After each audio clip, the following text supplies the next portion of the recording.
My dear student, hello. I am Professor Devashish Bose, Head, Department of Criminology and Forensic Science, Dr. Hari Singh Gaur Vishwavidyalaya, Sagar, Madhya Pradesh. Today, I am going to present a lecture of BSc first semester on the unit Introduction to Forensic Science with the topic Police Organization Part 1, which has been jointly prepared by myself and Mr. Rajendra Prasad Pawar, PhD scholar, a UGC SRF at Department of Criminology and Forensic Science, Dr. Hari Singh Gaur Vishwavidyalaya, Sagar, Madhya Pradesh. So let's start our discussion while taking a look at what we are going to learn today.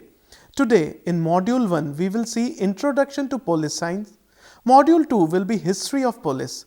Module 3 What is the need of police. Module 4 Function of police. Module 5 Role of police in our society. And finally Module 6 will be our conclusion. So let's start with the Module 1, that is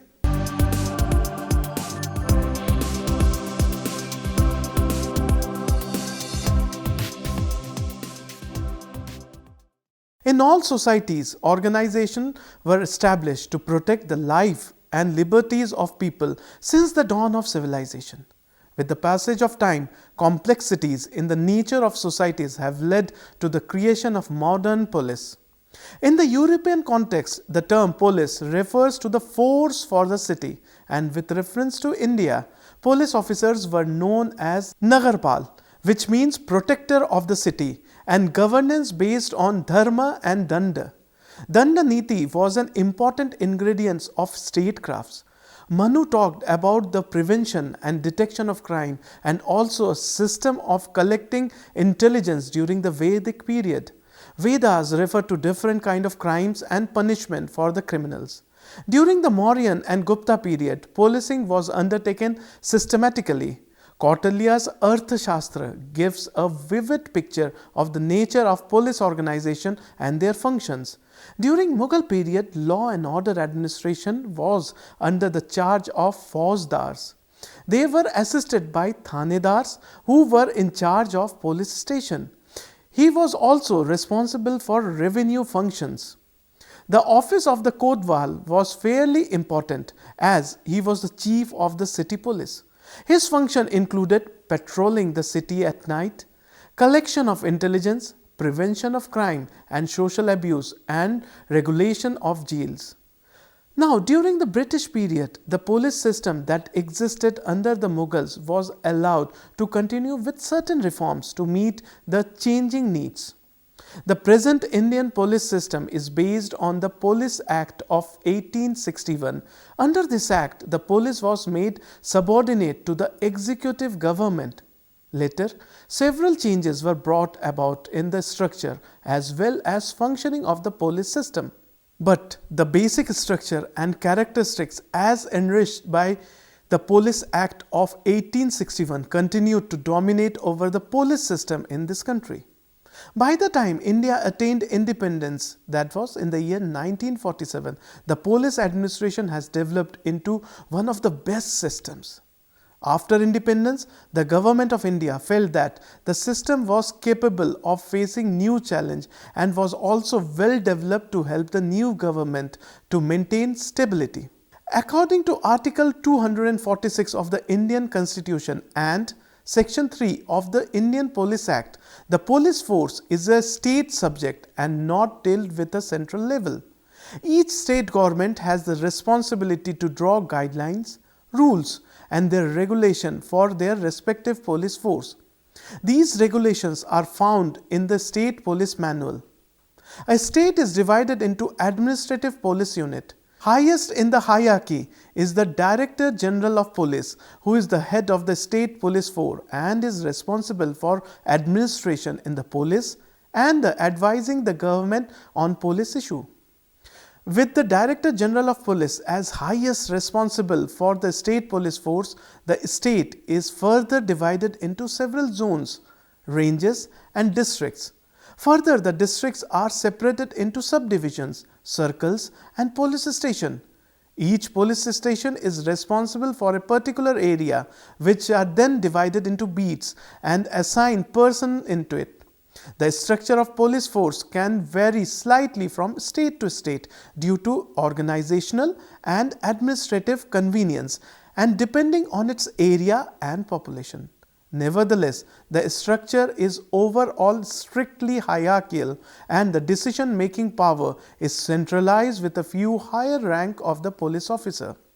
So, my dear student, you have known that history of police begins from the era before our independence. Now, we are following the well-established law laid down by the British people with certain modifications.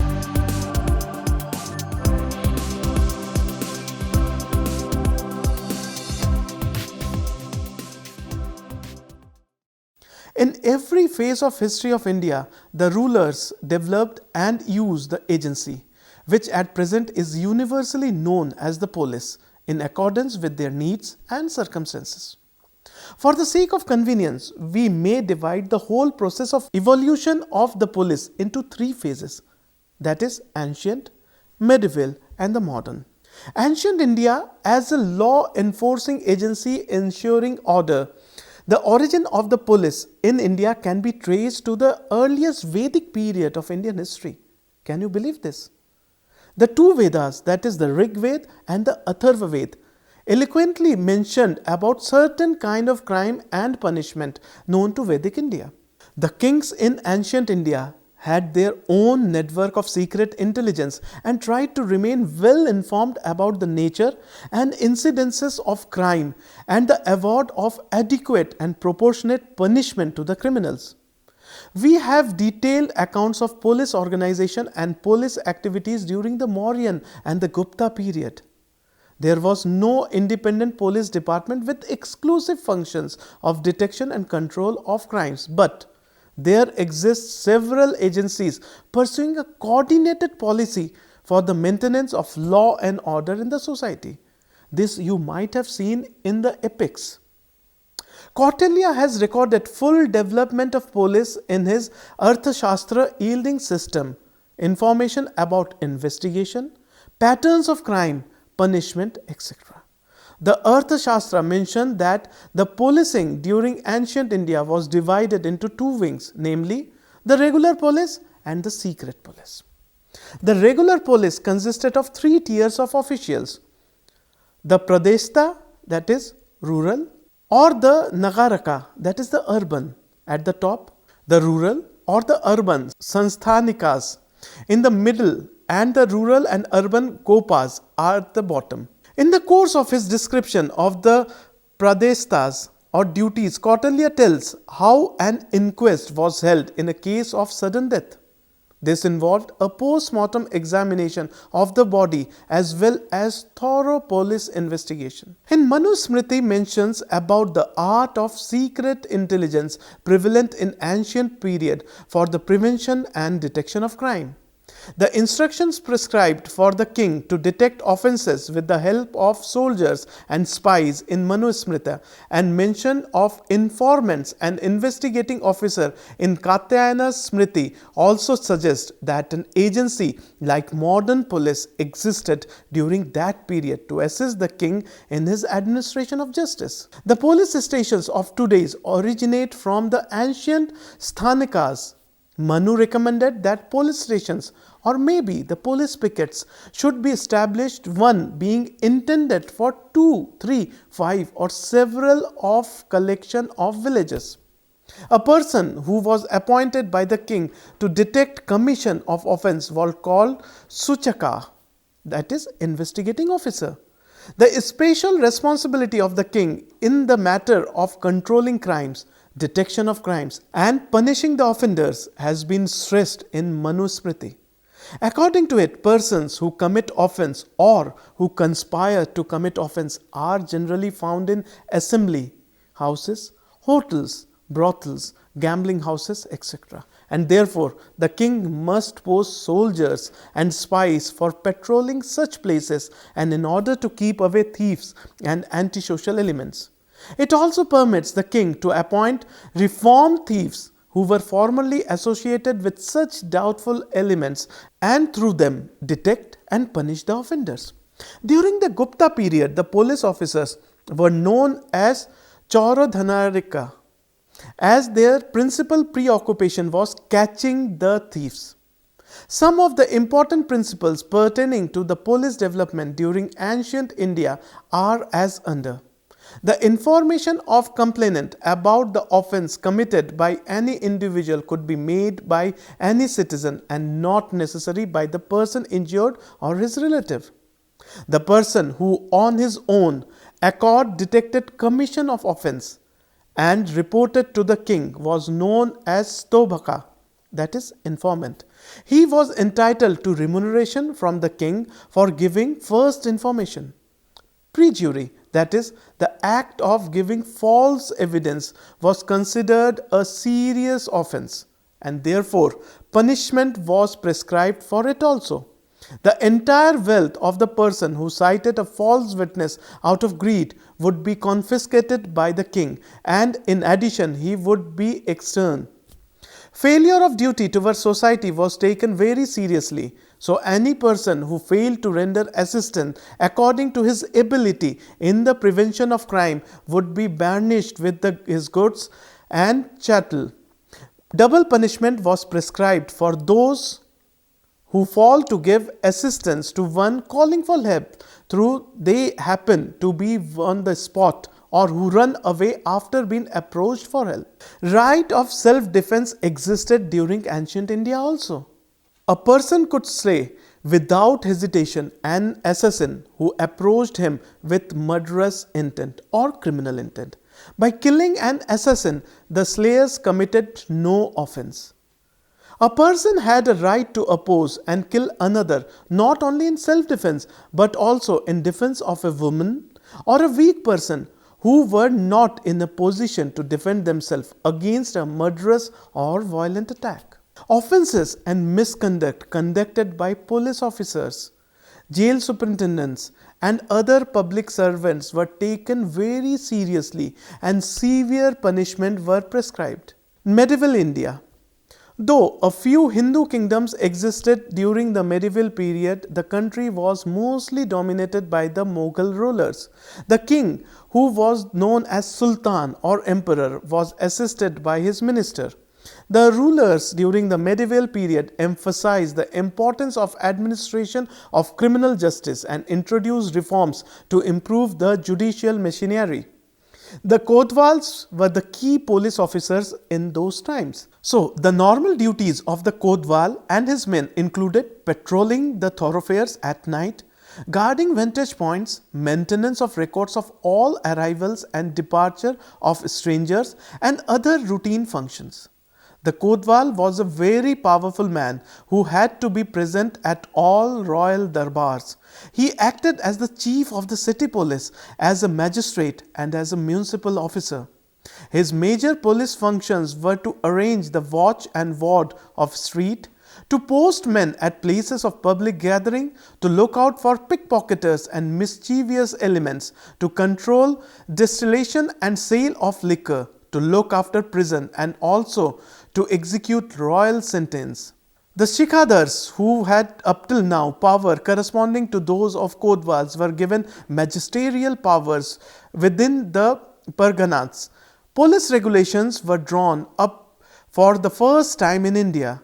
During the Muslim rules in India, the policing of the cities and towns were entrusted to Kotwals and of the countryside to the Faujdars.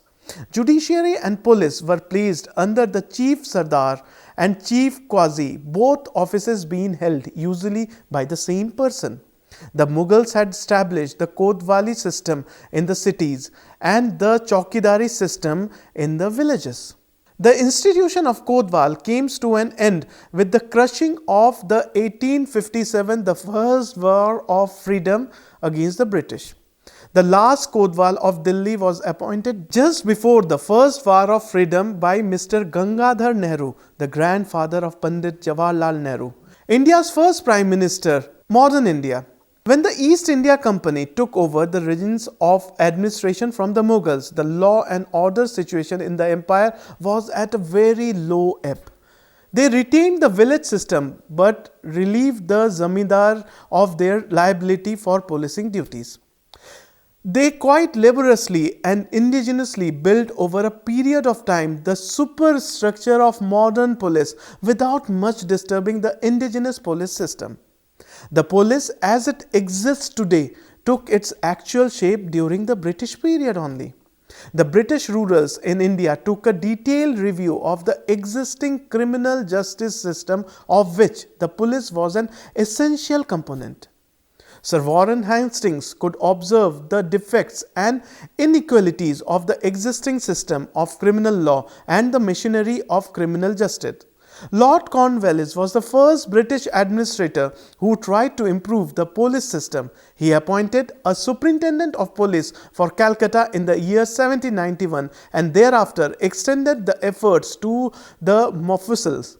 He took police powers out of the hands of the zamindars of Bengal, Bihar and Orissa and ordered in 1793 the district judge to open a police station for every 400 square miles and to place a regular police station officer over it. The officer was known as the Daroga. The Kotwal continues to be in charge of the police in the town. The Daroga system introduced by Cornwallis was designed to represent the might of the government in the rural areas where the zamindars were previously exercising police powers. Lord Cornwallis in 1792 introduced a uniform pattern for the first time, abolished the zamindari and thanedari system and organized a separate police force under a district magistrate in Bengal. The districts were now divided into police station, jurisdiction and the Daroga was appointed by the government in each of these police stations with an establishment including a moher, a zamadar and 10 burkandars. The district collectors, in addition to their revenue duties, were made the administrative head of the police. Organization, an arrangement which still continues to prevail in India except in the areas for which commissionaries of police are appointed. In the year 1808, the government introduced special and expert control over police administration through a new chief, now to be designated as Superintendent of Police for the division of Calcutta, Dhaka and Murshidabad in Bengal. The leading characteristic features of the model were three, namely, every district was under a superintendent of police who, while generally subordinate to the district magistrate, was to have the exclusive control over the police establishment in his district. Every tehsil was to have a native police officer and the supreme control over police administration of the province, which was formerly exercised by the Faujdari Adalat, was now to be transferred to the government of that province.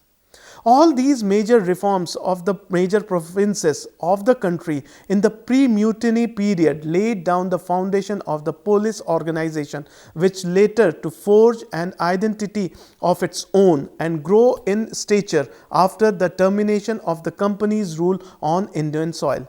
The revolt of 1857 drew the attention of the government of India to the urgency of police reorganization. Accordingly, a commission was appointed in the year 1860 to study exhaustively the police needs of the government. Its main recommendations were embodied in the Police Act of 1861. The aim enshrined in the Act were to reorganize the police and to make it more efficient instrument for the prevention and detection of crime. This Act is still in force in India. Police Commission of 1902 to 1903. The appointment of the Second Police Commission was another significant step taken by the British for developing the police system of India. The main recommendation of the Commissioner were generally adopted. The police system modified and improved on the basis of recommendation of the Police Commission of 1902-3. Continued when the British left India on 15th August 1947 when India gained independence. On being independent, India inherited a well-defined police system mainly developed during the British period. But the situation changed after the Constitution of India came into force, as protection of the fundamental rights of the people became one of the most important functions of the police. Obviously, a significant change in the attitude and style of functioning of police was urgently needed. In order to bring about improvement in the policing system, many states appointed State Police Commission, enacted State Police Acts and compiled police manuals. A National Police Commission was appointed in the year 1977 under the chairmanship of Mr. Dharmavira, the former governor. The commission studied extensively various aspects and function of the Indian police and brought out 8 reports. The recommendations of the commission have not yet been implemented in toto. However, despite all these efforts, the police system in India continues to be based on the Police Act of 1861 and the recommendation of the Police Commission of 1902 without significant changes.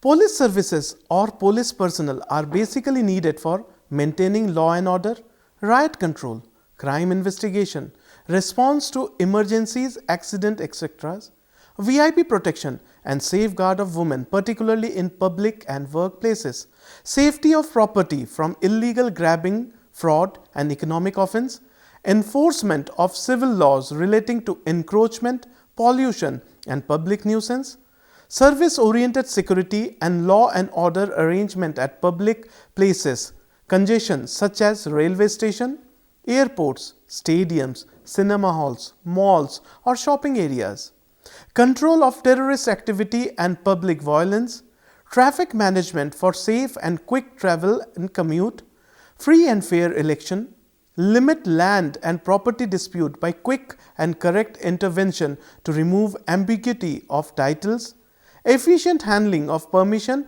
or license applications, efficient grievance readdressal cell.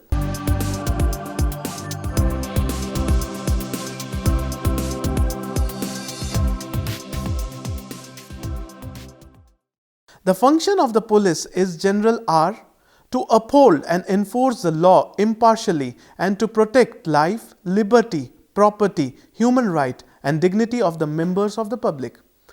It is also used to promote and preserve public order, to protect internal security, to prevent and control terrorist activities, breaches of communal harmony, militant activities and other situations affecting internal security, to protect public properties including roads, railways, bridges, vital installation and establishments, etc. against act of vandalism, violence or any kind of attack, to prevent crime and reduce the opportunities for the commission of crimes through their own preventive action and measures, as well as by aiding and cooperating with other relevant agencies in implementing due measures for the prevention of crime.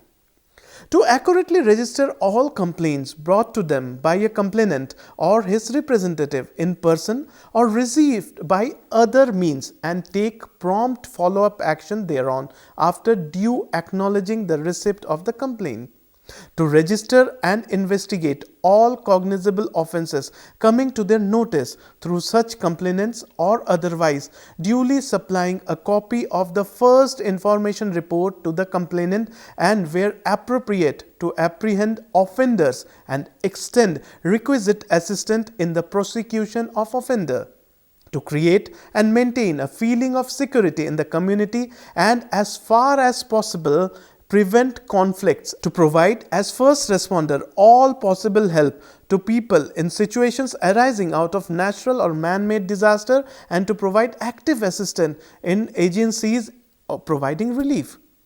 To aid individuals who are in danger of physical harm, either particularly to them or to their loved one or to their property. To facilitate orderly movement of people and vehicles, and to control and regulate traffics on road and highways. To collect intelligence related to matters affecting public peace and all kind of crimes including social offence, communalism, extremism, terrorism, Naxalism and other matters related to national security. To take charge as a police officer on duty of all unclaimed property and take action for their safe custody and disposal in accordance with the procedure prescribed. to train, motivate and ensure welfare of police personnel, maintenance of essential service. When the state government declares an specified service to be an essential service to the community, it shall be the duty of the police to maintain the essential services, and every police officer must obey any order given by any officer superior to him in connection with the service is specified in the declaration by the government.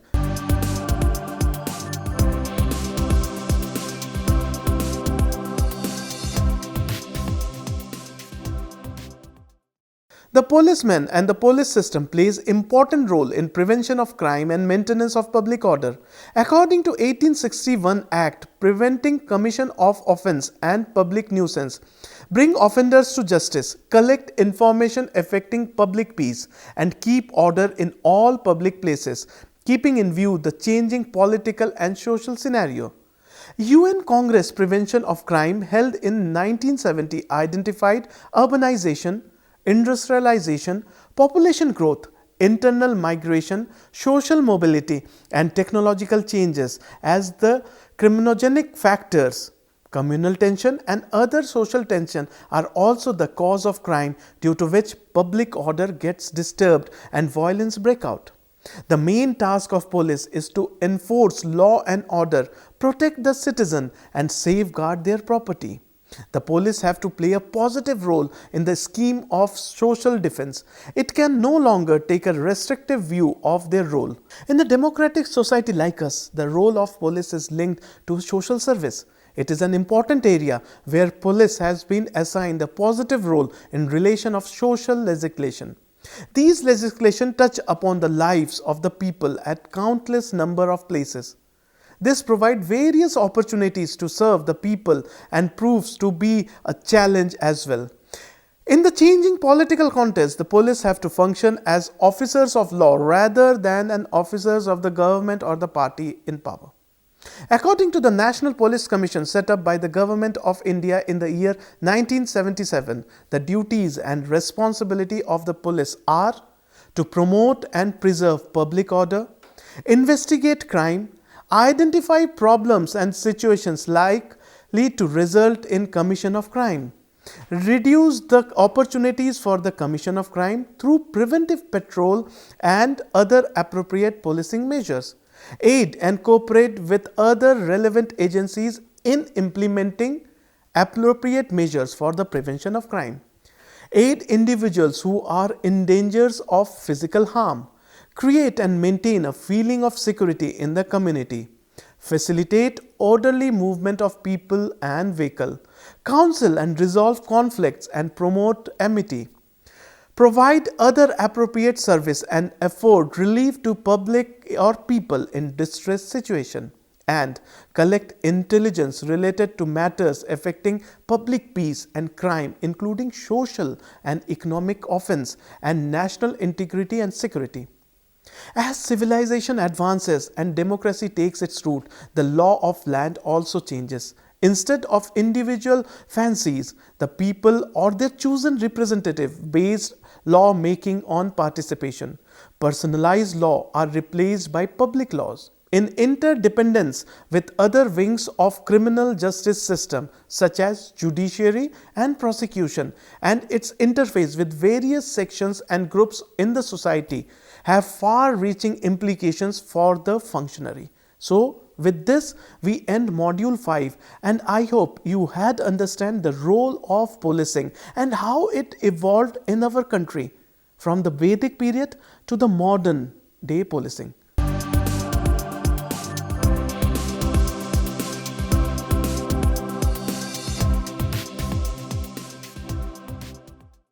The police system which we see today has its root in the very foundation of the state, and passing through various phases of history, it has evolved to its present status as a specialized agency without which even in a democracy the rulers cannot imagine to run the state.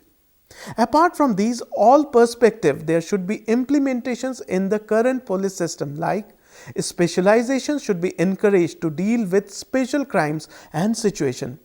For example, quick reaction team or rapid action teams of police officers should be trained as paramedics, life-saving techniques, swimming, etc. Teams should be trained as commandos for assault, protection and basic handling of explosive. Adaptation of force, multipliers and investigation support system. Example, electronic surveillance, non-intrusive monitoring of calls and transactions and access control mechanisms such as retina identification, voice mapping, etc. should be implemented. Evolving systems of efficient media handling and using media to educate the public on the role of police in the criminal justice system. A comprehensive 5 to 10 year plan for utilization of modernization budget to upgrade police efficiency in consonance with projected professional requirements and popular expectation. Revamp of system of training, motivation and accountability at all level of police force. At present, mediocrity and success in avoiding controversial situation assures career progression while taking on the problems invariably leads to career mishap. Effective and accurate system of combating corruption in the force. The future is likely to be far less tolerant of police malpractice, and with the call for transparency and right to information, it would be necessary to have better housekeeping in order to maintain credibility. With all these important and vital information, here we come to the end of today's interesting lecture. Do keep in mind what we have discussed today. I will be back with some more interesting lecture in this series. Till then, goodbye. And if you want to enhance your knowledge, you may log on to our website at www.cec.nic.in for MCQs, quizzes and LORs. So thank you for paying attention for this interesting lecture.